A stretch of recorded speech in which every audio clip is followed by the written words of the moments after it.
It's the final piece of content for Black Market Update Uno. And today we're here with the Aston Martin DB11. Volante! And today we're going to be doing a bit of testing. I already know that this car is not that fantastic. But what I actually want to know is if the car is any different to the normal DB11. So we're going to customize it, we're going to do performance, and then we're going to go ahead and take it on Gary. Now, some of you hardcore StraightUpHippo fans may know I've got a special announcement to make. This is a very special episode of Gary because not only are we covering one of the least important cars to ever grace Need for Speed Heat, but Gary has finally moved in with me. I'm honestly so excited to announce this. Now, when I eat his ass, you'll be able to see it on camera.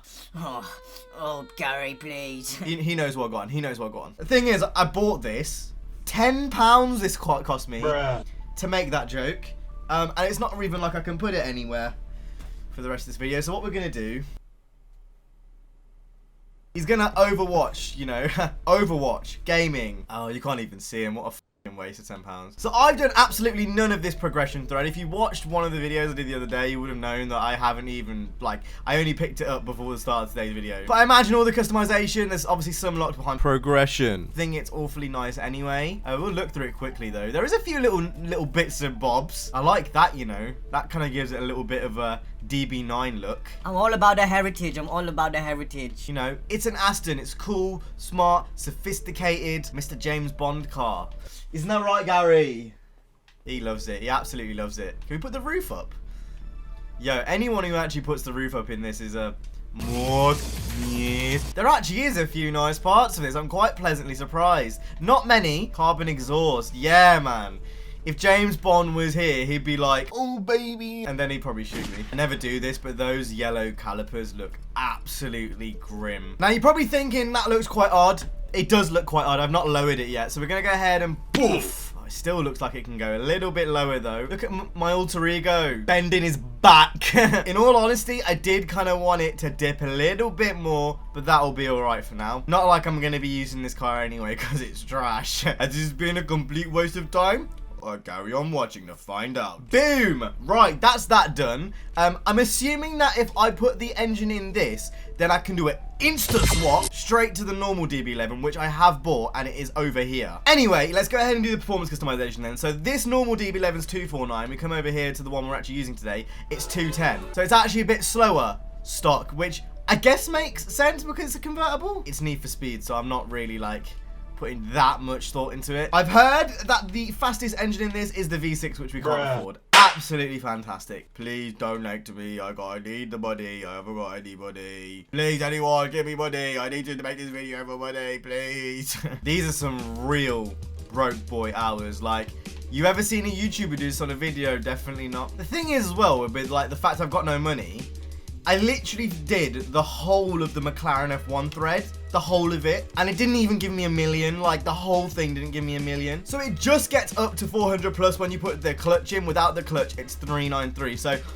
I literally think if you saw the numbers, it's probably 401. Now, I've just decided that it would probably be the best idea to do the stock DB11 first, so we can get a base mark time, just so we know, you know, what they expect. So I'm gonna quickly load this with 400 plus parts, exact same setup as in the other car, and then we're gonna set the time in this first. I think that makes more sense. Right. So where do I think this is gonna land?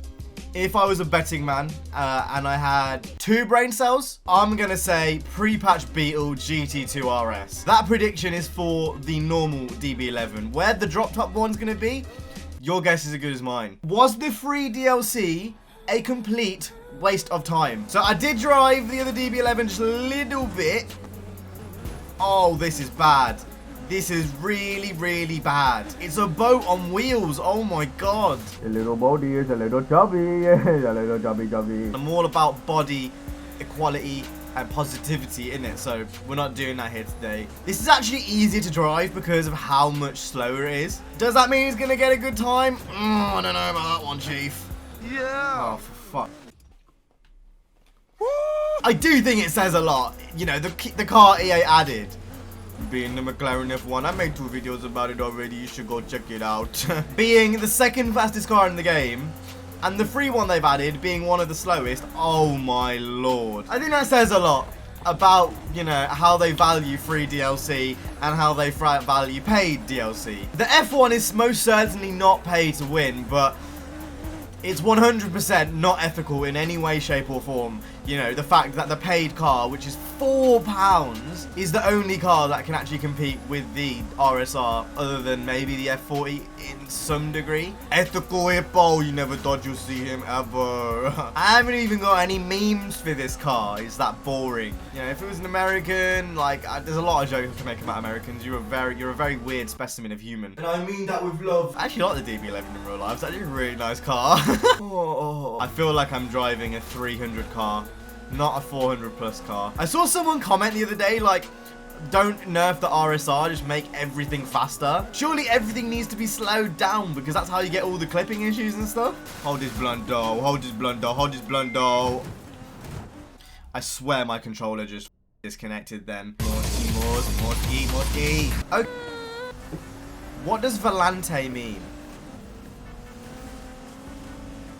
Volante means steering wheel in Spanish. She just said it in Spanish, man. Hey, I hope you appreciated the fact I muted out the word Google so it didn't activate your device.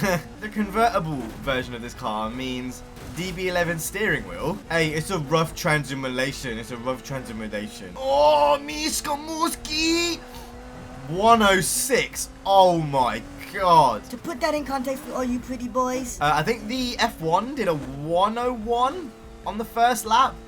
Keep in mind that these cars are supposed to be of the same performance rating, and there is a 6-second difference. Oh my god. We ain't even got to the Volante steering wheel yet.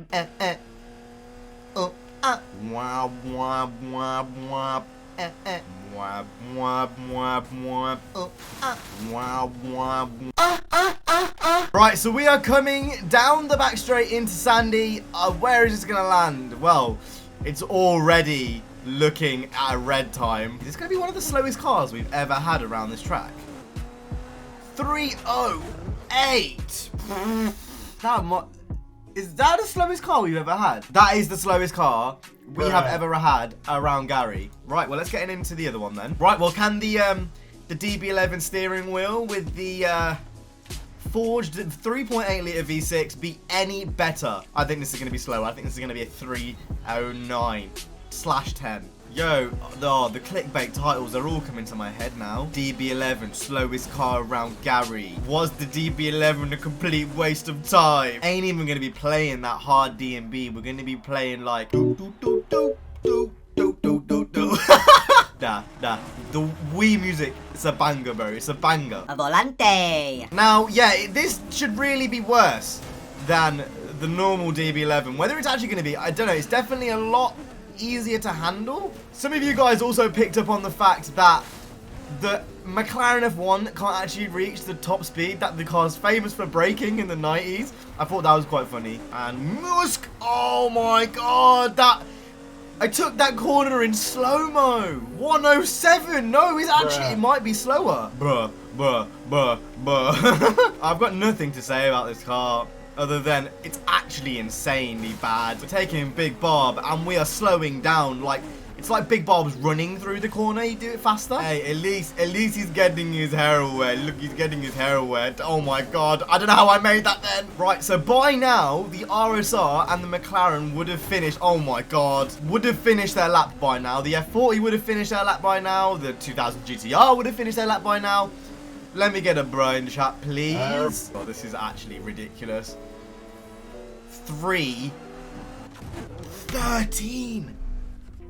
313. That goes straight at the bottom. And you know what I'm going to do? Just for the purposes of this Gary episode, I'm going to give you a special colour at the bottom to prove that this car, it's the worst that we've tried thus far. I think it says a lot that EA gave you the worst car we've ever put around Gary as a free car. Yeah, in the future, Ghost, or Criterion or EA, whoever the is doing this, don't ever do that ever again, please. Anyway, that's me done. I'm wearing a PlayStation t-shirt and I'm playing on a PC. Stay safe and peace.